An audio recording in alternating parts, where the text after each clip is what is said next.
ce livre, je ne mettais même pas les mots.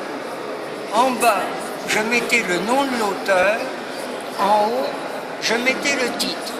Puis je prenais une éponge. J'effaçais le nom de l'auteur. Moi, il n'y en a pas vouloir savoir qui c'est qui parle. Je crois savoir des choses sur Victor Hugo, sur Baudelaire et tout. Méfiance. Bon. Donc, auctor ignotus, auteur inconnu, même pas poeta ignotus, parce que je ne fais aucune différence a priori entre prose et poésie. J'ai une succession de mots.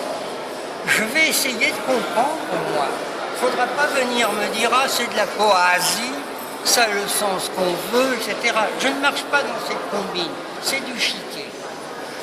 Puis, je vais effacer le titre.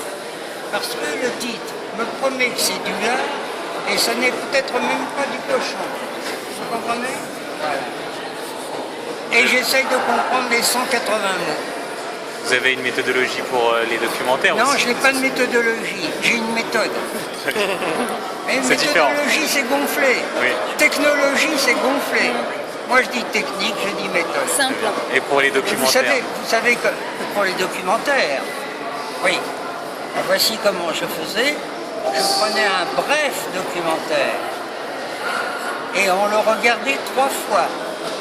Une première fois avec le son, la deuxième fois sans le son, la troisième fois avec le son.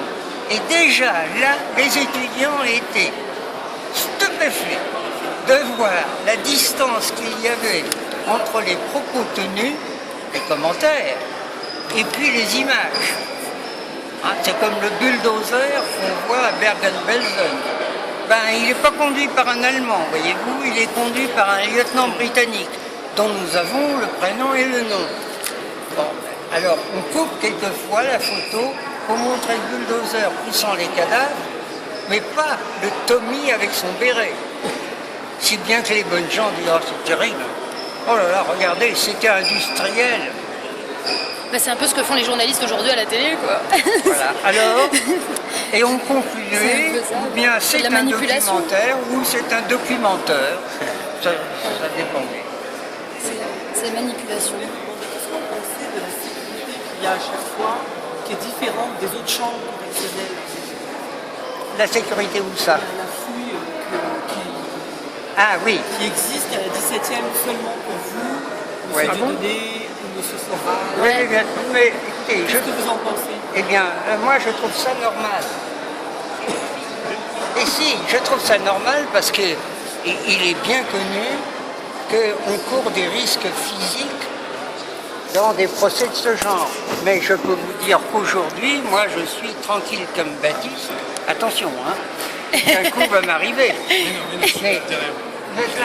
Mais par rapport à autrefois, vous n'imaginez pas la trouille avec laquelle je venais ici. Et en bas, je peux vous citer, retenez bien, si vous voulez retenir une seule chose de ce que je vous ai dit, retenez bien cette anecdote. J'arrive, il y a dans le fond, en dessous, juste en dessous, un tohu-bohu.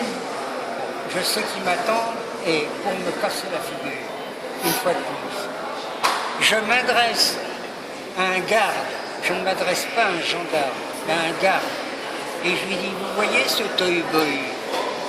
Eh bien, il m'attend pour me casser la figure. Pouvez-vous, s'il vous plaît, m'accompagner dans le grand escalier, celui-ci, qui mène à la 17e chambre? Réponse du garde. Nous ne sommes pas vos gardes du corps. Une autre fois, je suis dans la salle des témoins et nous attendons des heures et des heures. Bon, moi j'ai un besoin naturel. Je vais vers le responsable et puis je dis, est-ce que vous pouvez nommer un de vos hommes pour m'accompagner aux toilettes? Là, là. Réponse, nous n'avons pas ça dans nos instructions, vous pouvez y aller, mais c'est à vos risques et périls. C'est bien ça. Et donc, l'endroit de France que je redoutais le plus, était le palais de justice de Paris, où il y a la plus forte concentration de gardes, de gendarmes, de policiers en civil, faut les distinguer, voilà.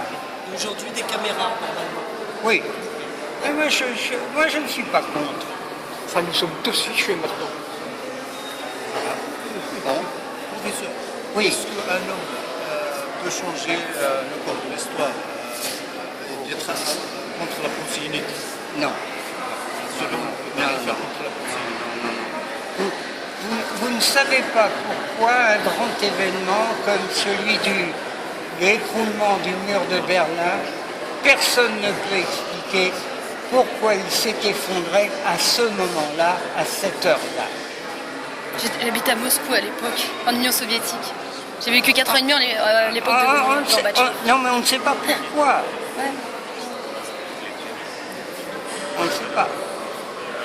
Alors, donc, ce que je fais est vraiment désintéressé. Je crois que personne ne peut me dire que j'ai un intérêt quelconque à faire ce que je fais. Donc finalement, on est dans un système démocratique mais qui ne marche pas. Capote, Quel âge machine avez-vous? capote. Démocratie capote. Moitié-moitié. Démocratique. Time to go. Ah, yeah.